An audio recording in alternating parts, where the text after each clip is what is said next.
ایک جنگل میں ایک ٹنٹنی چڑیا اپنے دوستوں کے ساتھ ہنسی خوشی رہتی تھی۔ تمام پرندے جنگل کے ماحول کو دیکھنے کے بعد خوبصورت تالاب کے قریب پہنچتے ہیں۔ وہاں پر ان کی نظر ایک سونے کے آشیانے پر پڑتی ہے جنہیں دیکھنا ٹنٹنی اور اس کے دوستوں کی خواہش تھی۔ چڑیا اور اس کے دوست جنگل میں ایک کھلونے کی دکان پر پہنچتے ہیں۔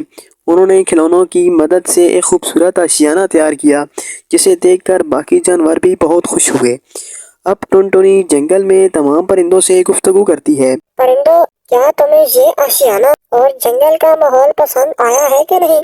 تو اس پر ایک کوا اسے جواب دیتا ہے، ہاں ٹنٹنی، تمہاری حکمت عملی سے تو جنگل اور خوبصورت ہو گیا ہے۔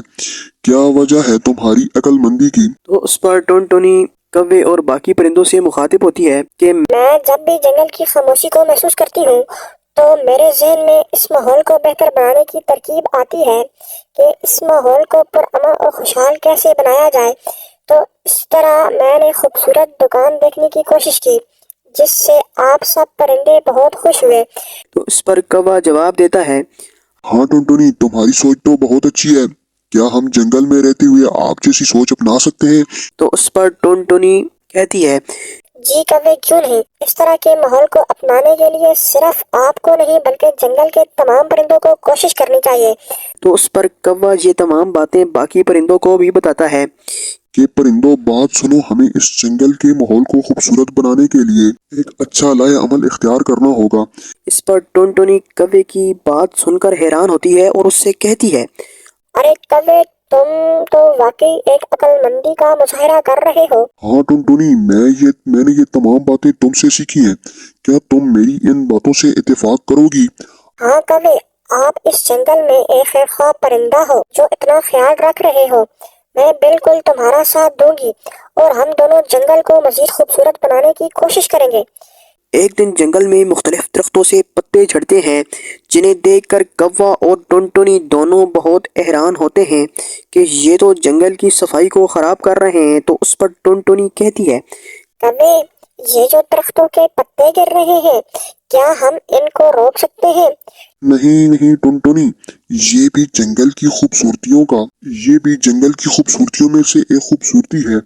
پتوں کے گرنے کی آواز جنگل کے سنسان ماحول کو پرکشش بناتی ہے۔ تو اس پر کوا اور ٹنٹنی دونوں پتوں کی آوازوں کو محسوس کرتے ہیں اور جنگل میں خوشی خوشی رہتے ہیں۔ جنگل میں کچھ نئے جانوروں کی آمد ہوتی ہے اور وہ جانور دکان کو دیکھ کر بہت خوشی محسوس کرتے ہیں۔ ایک جانور ٹنٹنی سے پوچھتا ہے کہ یہ خوبصورت دکان اس جنگل میں کس نے تعمیر کی ہے؟ تو اس پر ٹنٹنی جواب دیتی ہے، یہ میری اور اس کوے کی کوشش ہے۔ ہم نے مل کر یہ دکان تیار کی ہے۔ اس کا مقصد جنگل میں رہائش پذیر تمام جانوروں کو خوش رکھنا ہے۔ جسے سن کر تمام جانور بڑے متاثر ہوئے اور ٹنٹنی اور کوے کو ایک اچھا دوست پایا۔ دونوں ٹنٹنی اور کوے نے بھی ان جانوروں کو جنگل کی خوبصورتی محسوس کرنے کی صلاحیت کو سراہا۔ تمام پرندے ٹونی اور کوا جنگل کے ماحول کو دیکھ کر خوش ہوتے ہیں اور اپنی زندگی کو جنگل کی پرامن فضا کے مطابق گزارتے ہیں۔